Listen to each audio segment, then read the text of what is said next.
اعوذ باللہ من الشیطان الرجیم، بسم اللہ الرحمن الرحیم۔ سحری کھانا نہ فرض ہے نہ سنت موقدہ کہ سحری نہ کھائے تو ترک سنت کا وبال اس پر پڑے، بلکہ مستحب ہے اور باعث برکت بھی۔ رسول اللہ صلی اللہ علیہ وآلہ وسلم نے فرمایا، 3 چیزوں میں بڑی برکت ہے۔ نمبر 1 جماعت، نمبر 2 سرید، نمبر 3 سحری کھانا۔ اور ایک حدیث شریف میں ہے کہ اللہ اور اس کے فرشتے سحری کھانے والوں پر درود بھیجتے ہیں۔ سحری میں تاخیر مستحب و مسنون ہے۔ صحیح حدیث شریف میں ہے کہ میری امت ہمیشہ خیر سے رہے گی جب تک افطار میں جلدی اور سحری میں دیر کرے گی، اور تاخیر سحری کے معنی یہ ہیں کہ اس وقت تک کھائے جب تک طلوع فجر کا زن غالب نہ ہو، اور اتنی تاخیر مکروہ ہے کہ صبح ہو جانے کا شک ہو جائے۔ سحری بالکل نہ کھانا حضور اقدس صلی اللہ علیہ وآلہ وسلم کے دائمی فعل کے خلاف ہے، اور حکم نبوی کی بھی اس ترک میں خلاف ورزی ہے۔ مسلم و ابو داؤد میں ہے کہ حضور اقدس صلی اللہ علیہ وآلہ وسلم نے فرمایا کہ ہمارے اور اہل کتاب کے روزوں میں فرق سحری کا لقمہ ہے، اس لیے کم از کم 1 لقمہ کھا لے یا 1 گھونٹ پانی پی لے تاکہ روزہ مطابق سنت نبوی ہو۔ حدیث شریف میں ہے کہ سحری کل کی کل برکت ہے، اسے نہ چھوڑنا اگرچہ 1 گھونٹ پانی ہی پی لے۔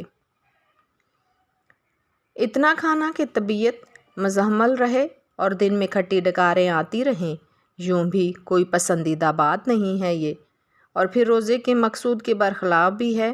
روزے کا مقصود شہوات نفسانیہ کو روزہ کی گرمی سے توڑنا ہے، اور جب خوب پیٹ بھر کھایا تو یہ نفس کی خدمت اور اس کی پرورش ہوئی۔ مشقت کا ثواب تو یوں بھی گیا، اور غریبوں مسکینوں کی بھوک و پیاس کا احساس اور ان کے ساتھ ہمدردی و خیر خواہی کے جذبات کا بیدار ہونا یہ بھی حاصل نہ ہوا۔ لہٰذا نہ شکم سیر ہو کر کھائے، نہ اتنا مختصر کہ دن بھر خورد و نوش ہی کی طرف دھیان رہے، راہ اعتدال اختیار کرے اور بقدر کفایت کھائے۔ سحری کے وقت مرغ کی اذان کا اعتبار نہیں۔ اکثر دیکھا گیا ہے کہ صبح سے پہلے مرغ اذان شروع کر دیتے ہیں، حالانکہ اس وقت صبح ہونے میں بہت وقت باقی رہتا ہے، یوں ہی بول چال سن کر روشنی دیکھ کر بولنے لگتے ہیں۔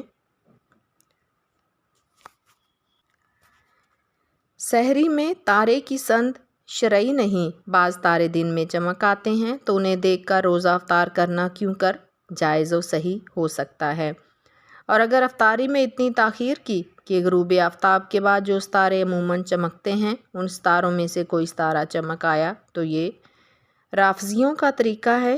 حدیث شریف میں ہے کہ میری امت میری سنت پر رہے گی جب تک افطار میں ستاروں کا انتظار نہ کرے، اور ایک حدیث شریف میں ہے کہ حضور اقدس صلی اللہ علیہ وآلہ وسلم نے فرمایا، یہ دین ہمیشہ غالب رہے گا جب تک لوگ افطار میں جلدی کرتے رہیں گے کہ یہود و نصارہ تاخیر کرتے ہیں۔ اگر گمان غالب و یقین ہے کہ سورج غروب ہو چکا، یا اذان کی آواز کسی ایسی مسجد سے آ رہی ہے جہاں صحیح وقت پر اذان کا پورا اہتمام کیا جاتا ہے، تو اذان کی آواز پر افطار کر لینا چاہیے۔ لیکن اگر غروب افطار پر یقین نہیں، یا وہ آواز کسی ایسی مسجد میں اذان کی ہے جہاں وقت صحیح کا اہتمام نہیں کیا جاتا، جیسا کہ عموماً غیر مقلدوں کی اذانیں، تو ہرگز اس پر افطار نہ کیا جائے، انتظار کرے تاکہ غروب آفتاب کا یقین ہو جائے۔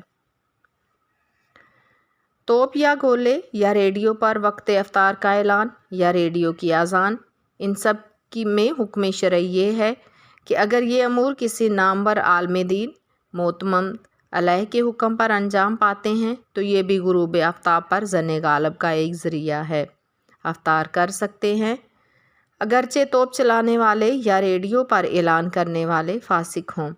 البتہ دیکھنے میں آیا ہے کہ بعض اوقات سائرن یا گولے وغیرہ غروب آفتاب سے پہلے ہی حرکت میں آ جاتے ہیں، لوگ ان پر اعتبار کر کے روزہ افطار کر لیتے ہیں اور پھر قضا رکھنی پڑتی ہے۔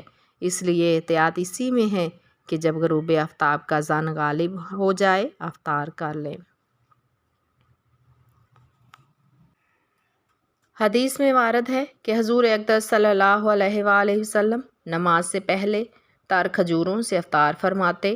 تر کھجوریں نہ ہوں تو چند خشک کھجوروں سے، اور اگر یہ بھی نہ ہوتی تو چند چلو پانی سے افطاری فرما لیتے۔ حضور اقدس صلی اللہ علیہ وآلہ وسلم فرماتے ہیں، جس نے حلال کھانے یا پانی سے روزہ افطار کرایا، فرشتے ماہ رمضان کی اوقات میں اس کے لیے استغفار اور دعائے مغفرت کرتے ہیں، اور جبریل علیہ السلام شب قدر میں اس کے لیے استغفار کرتے ہیں۔ اور ایک روایت میں ہے، جو حلال کمائی سے رمضان میں روزہ افطار کرائے، رمضان کی تمام راتوں میں فرشتے اس پر درود بھیجتے ہیں، اور شب قدر میں جبریل علیہ السلام اس سے مصافحہ کرتے ہیں۔ اور ایک روایت میں ہے، جو روزہ دار کو پانی پلائے گا، اللہ تعالیٰ اسے میرے حوض سے پلائے گا کہ جنت میں داخل ہونے تک پیاسا نہ ہوگا۔ وما علینا الا البلاغ۔